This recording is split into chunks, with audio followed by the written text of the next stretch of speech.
2.4 India Russia relations. So July 2024న Indian prime minister అఫీషియల్గా రష్యాని విజిట్ చేసిండు ఫర్ 2 రీజన్స్. ఒకటి 22nd India Russia annual summit ఉన్నందువల్ల, అండ్ ఇంకొకటి Russia highest civilian honour award అనేది Order of Saint Andrew of Apostle అనే అవార్డ్ని మన ఇండియన్ ప్రైమ్ మినిస్టర్కి అవార్డ్ చేసిరనమాట. సో ఫస్ట్ థింగ్, ఇవన్నీ డీటెయిల్గా చదవక ముందుకి ఫస్ట్ ఇండియా రష్యా రిలేషన్స్లో ఫస్ట్ ఎక్కడ నుంచి ఫౌండేషన్ నుంచి ఇప్పటివరకు చూద్దాం. ఫస్ట్ థింగ్, 1947లో ఇండియా ఇంకా సోవియట్ యూనియన్ అఫీషియల్గా డిప్లొమాటిక్ రిలేషన్స్ అనేవి ఎస్టాబ్లిష్ చేసుకున్నాయి. తర్వాత 1962లో MiG-21 ఫైటర్ జెట్ అనేది ప్రొడ్యూస్ చేయడానికి సోవియట్ యూనియన్ దాని టెక్నాలజీని ట్రాన్స్ఫర్ చేసింది. సో ఇద్దరు కలిసి దీన్ని ప్రొడ్యూస్ చేసినారు. Next thing 1971. ఈ 1971 అంటే ఇండియా పాకిస్తాన్ వార్ అనమాట. సో బంగ్లాదేశ్ కోసం మన ఇండియా ఫైట్ చేసింది. సో అప్పుడు యుఎస్ మళ్ళీ పాకిస్తాన్ వేరే కంట్రీస్ అన్నీ పాకిస్తాన్కి సపోర్ట్ చేసి మొత్తం బంగ్లాదేశ్ని ఓవర్టేక్ చేసుకునే టైంలో, అట్లాంటి క్రూషియల్ సిచ్యువేషన్లో మన ఇండియాకి రష్యా హెల్ప్ చేసింది. అట్లా హెల్ప్ చేయడం వల్ల మనం ఇండియా పాకిస్తాన్ వార్ అనేది గెలిచినాం. సో అదే treaty of piece, friendship and cooperation. Next 1975. 1975 అనేది మన ఇండియాకి చాలా ఇంపార్టెంట్ ఇయర్. ఎందుకంటే ఇండియన్ సైన్స్ అండ్ టెక్నాలజీకి ఫస్ట్ అడుగు పెట్టబోయింది. ఇండియాస్ ఫస్ట్ శాటిలైట్ అనేది లాంచ్ చేసినారు ఈ ఇయర్లో, ఆర్యభట్ట అనే శాటిలైట్. సో ఇది లాంచ్ చేయడానికి మేజర్గా లాంచ్ వెహికల్ కావాలి. సో ఆ లాంచ్ వెహికల్ వచ్చేసి సోయూజ్. సో ఈ సోయూజ్ అనేది రష్యా మనకి ప్రొవైడ్ చేసింది. సో దీనివల్ల ఈ సోయూజే ఆర్యభట్టాని లాంచ్ చేసింది. సో ఇందులో కూడా సోవియట్ యూనియన్ చాలా ఇంపార్టెంట్ రోల్ ప్లే చేసింది. Next nuclear power project, Kudankulam nuclear power plant agreement అనేది చేసింది. సో దానివల్ల ఇద్దరు కంట్రీస్ మన ఇండియా కలిసి మన ఇండియాలో కుదంకులం న్యూక్లియర్ పవర్ ప్లాంట్ అనేది ఎస్టాబ్లిష్ చేసారు. నెక్స్ట్ 1993లో treaty of friendship and cooperation అనేది ఉండే. నెక్స్ట్ 2000లో ఇండియా రష్యా స్ట్రాటజిక్ పార్ట్నర్షిప్ అనేది సైన్ చేసారు. 2010లో special and privilege strategic partnership.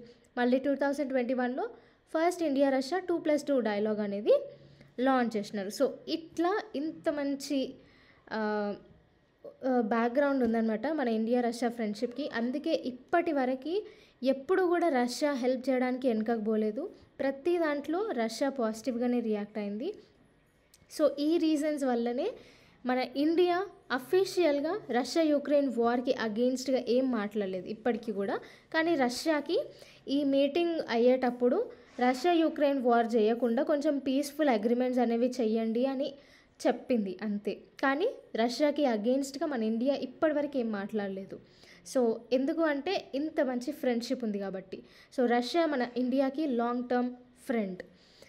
So ఈ సమ్మిట్లో మనకి 22nd India Russia annual summit అయింది. సో దాంట్లో మేజర్ అవుట్కమ్స్ వచ్చేసి trade and economic partnership provide చేయాలి అని, మిలిటరీ కోఆపరేషన్ ఎక్స్పాండ్ చేయాలి అని, పీస్ఫుల్ అగ్రిమెంట్స్ చేయాలి రష్యా యుక్రెయిన్ వార్లో అనేసి.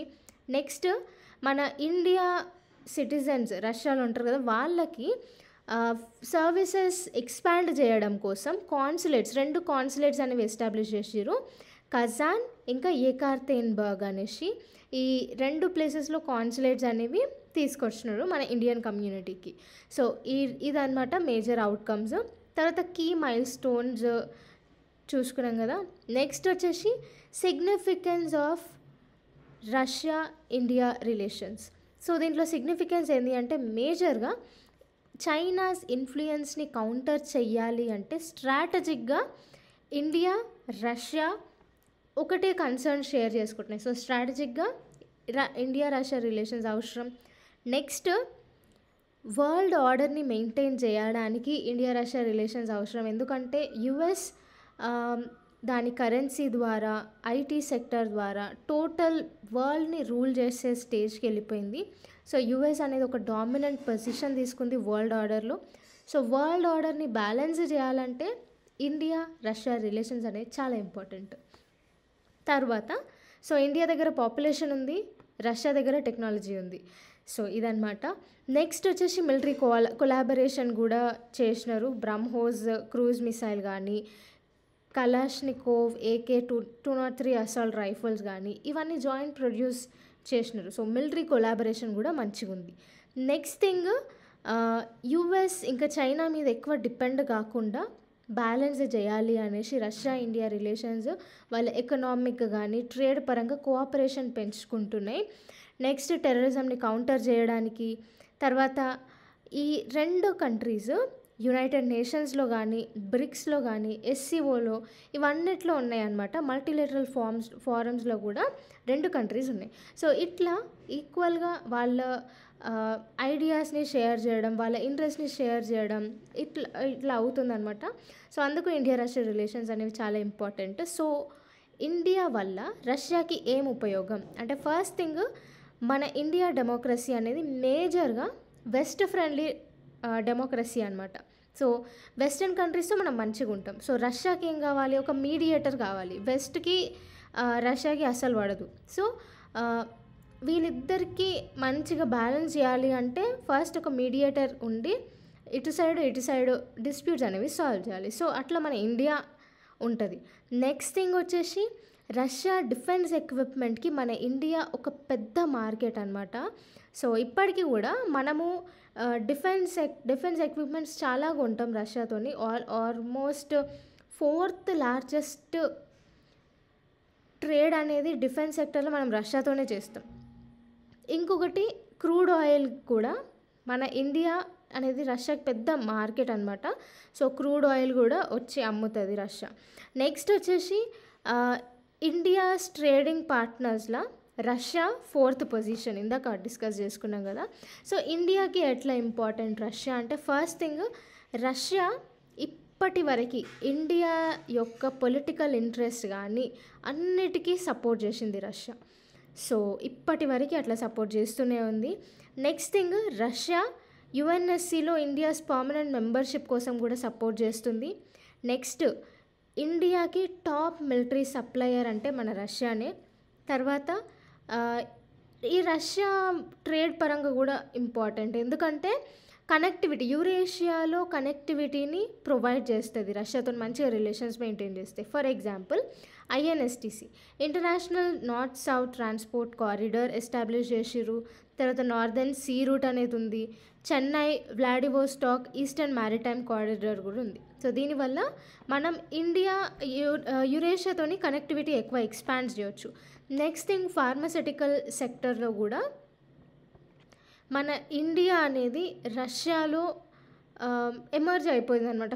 ఇండియన్ ఫార్మస్యూటికల్ సెక్టర్ అనేది రష్యాలో చాలా ఎమర్జ్ అయిపోయింది. ఇట్లా ఆల్మోస్ట్ జర్మనీ ఫార్మస్యూటికల్ సెక్టర్ని రీప్లేస్ చేసే అంత.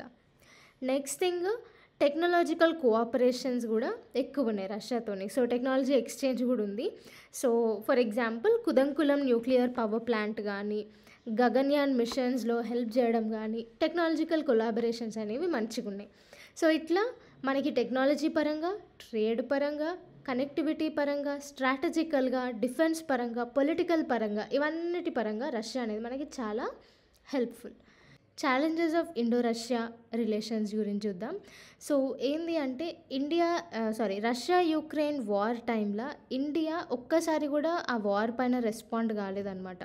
సో మన ఇండియా అనేది డెమోక్రటిక్గా చాలా మేజర్ కంట్రీ. సో ఆ కంట్రీ, అంత స్టేటస్ ఉన్న కంట్రీ రష్యా యుక్రెయిన్ వార్ పైన ఏం రెస్పాండ్ అవ్వలేదు అని USA క్రిటిసైజ్ చేసింది. సో ఇదొక ఛాలెంజ్. సో నెక్స్ట్ ఇంకొకటి ఏంటి అంటే, మేజర్గా మిలిటరీ డీల్స్ మనం చేసుకోలేము, ఎందుకంటే రష్యా పైన USA క్యాట్సా యాక్ట్ కింద శాంక్షన్స్ వేసిందనమాట. క్యాట్సా యాక్ట్ ఏంది ఇక్కడ అంటే, కౌంటరింగ్ అమెరికాస్ అడ్వర్స్ యాక్ట్ అనమాట. ఇది ఏంది అంటే, ఈ యాక్ట్ కింద ఏ కంట్రీకి అయితే క్యాట్సా విధించిందో ఆ కంట్రీతో ట్రేడ్ చేస్తే ఆ ట్రేడ్ చేసిన కంట్రీ పైన శాంక్షన్స్ అనేవి పడతాయి. అట్లా శాంక్షన్స్ పడ్డప్పుడు ఏమవుతుంది అంటే, మేజర్గా వేరే కంట్రీస్, స్పెషల్గా అమెరికాకి సపోర్ట్ చేస్తున్న కంట్రీస్ వాటితో డీల్ చేయవు, ట్రేడింగ్ చేయదు. సో అట్లా చాలా ఎకనామికల్గా శాంక్షన్స్ అవి ఇవి పడతాయి అన్నమాట. సో అట్లా క్యాట్సా విధించినా కానీ ఆల్రెడీ S-400 అనేది డీల్ చేసుకున్నాము. కానీ మనం ఇంకా మేజర్ డీల్స్ అనేవి చేసుకోలేము. ఎందుకంటే యూఎస్ఏ శాంక్షన్స్ చేసింది. సో అట్లా మేజర్‌గా మిలిటరీ డీల్స్ మనం చేసుకోలేము. నెక్స్ట్ థింగ్ ఏంది అంటే ఇట్లా చేసుకోకపోవడం వల్ల కూడా ఈ రష్యా, ఇండియా రిలేషన్స్ ఎఫెక్ట్ అయితాయి. నెక్స్ట్ థింగ్ ఏంది అంటే మనము ఎక్కువ శాతము యూఎస్ఏతోని పార్ట్నరింగ్ చేస్తున్నాం అనమాట. ఫర్ ఎగ్జాంపుల్ ఇండో పసిఫిక్ రీజియన్ని మంచిగా ప్రొటెక్ట్ చేయడం కోసం క్వాడ్ గ్రూపింగ్ ఫామ్ చేసినాం. ఓకే.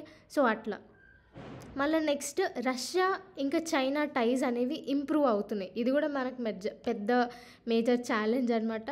మళ్ళీ రష్యా పాకిస్తాన్ టైస్ కూడా ఎక్కువ ఇంక్రీజ్ అవుతున్నాయి. సో ఇవన్నీ మేజర్ ఛాలెంజెస్. సో మన శత్రు దేశాలతోని రష్యా టైస్ అనేవి పెంచుకుంటుంది. సో సేమ్ మనం కూడా అట్లనే చేసినాం. యూఎస్ఏతో ఎక్కువ పార్ట్నర్షిప్ చేస్తున్నాం.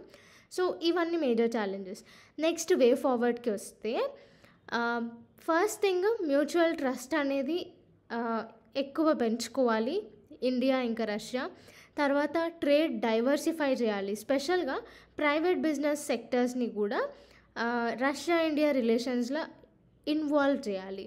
ఓన్లీ అఫీషియల్గానే కాదు, ప్రైవేట్ సెక్టర్ని కూడా తీసుకొని రావాలి. సో దట్ ఇండియన్ ఎంప్లాయ్మెంట్ పెరుగుతుంది, టెక్నాలజీ పరంగా ఇంక్రీజ్ అవుతుంది, సైన్స్ అండ్ టెక్నాలజీ పరంగా కూడా చాలా బూస్ట్ వచ్చినట్టు ఉంటుంది. నెక్స్ట్ ఫ్రీ ట్రేడ్ అగ్రిమెంట్ అనేది ఎక్కువ ప్రమోట్ చేయాలి. తర్వాత లాజిస్టిక్ ఎక్స్చేంజ్ అగ్రిమెంట్స్ అనేవి ఇంక్రీజ్ చేయాలి. సో వీటి వల్ల రష్యా యుక్రెయిన్ వార్స్ కొంచెం మెరుగుపడతాయి.